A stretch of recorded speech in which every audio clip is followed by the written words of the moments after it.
Fundamentals of real estate negotiation, the advantages of integrative negotiating strategies versus distributive strategies. Have you ever heard the term integrative negotiating? It's a popular negotiating strategy in which parties collaborate to find a win-win solution to a dispute. The ultimate objective is to create value for both sides, and it's a very common strategy in any highly competitive type of business negotiating, such as the ones we run across in the real estate industry. Competition in the real estate business is the norm. Cooperation, however, can at times seem like an impossible goal. One of the most detrimental assumptions an agent can bring to the negotiating table is the assumption that the pie of resources is fixed. The false fixed pie mindset leads us to interpret most competitive situations as purely win-lose. Those negotiators who recognize opportunities to grow the pie of value through mutually beneficial trade-offs among issues, the complexity of such integrative negotiations is an asset. Trade-offs allow you and whoever you're negotiating with to achieve more than you would if you merely compromised on each issue. Let me repeat that.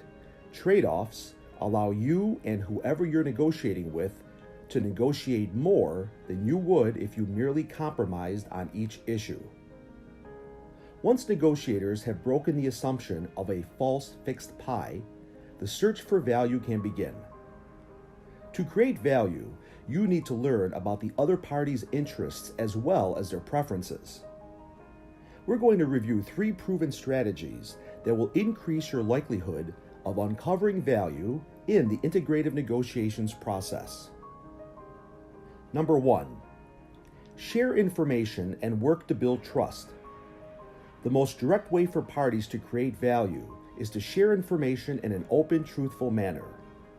The value created by sharing information with your most trusted clients and associates will often outweigh the risk of having that information misused.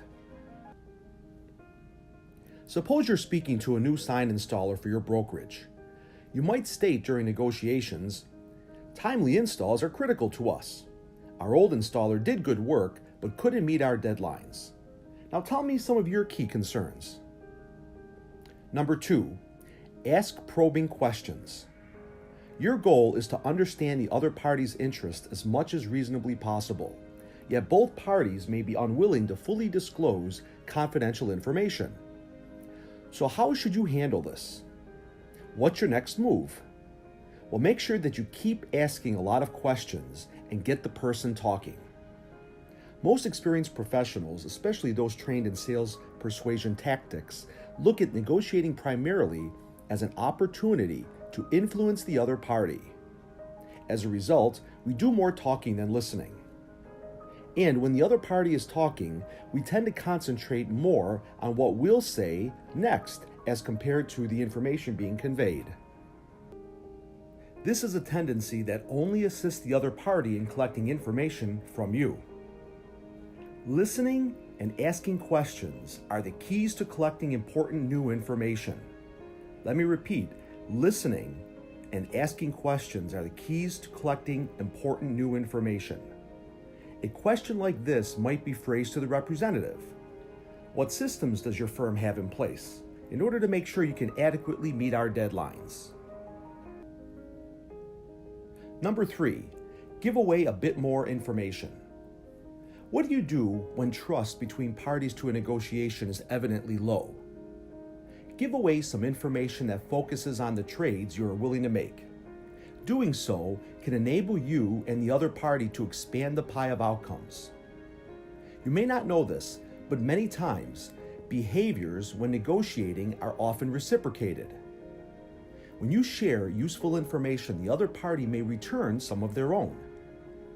The key is to give away information that will inspire wise trade-offs, rather than simply slice up the pie. In your negotiation with the new sign installer, this might mean saying something like this: "Let's talk about how referral incentives might benefit both of us." I'd like to take a moment and review what makes integrative negotiating different from distributive bargaining. Number 1, address the needs and interests, not the positions. Number 2, focus on commonalities rather than differences. Number 3, exchange information and ideas. Number 4, commit to meeting the needs of all involved parties. Number 5, explore options for mutual gain.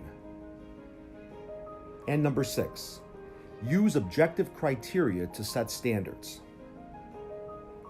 With distributive bargaining, the goals of one party are in fundamental direct conflict to another party.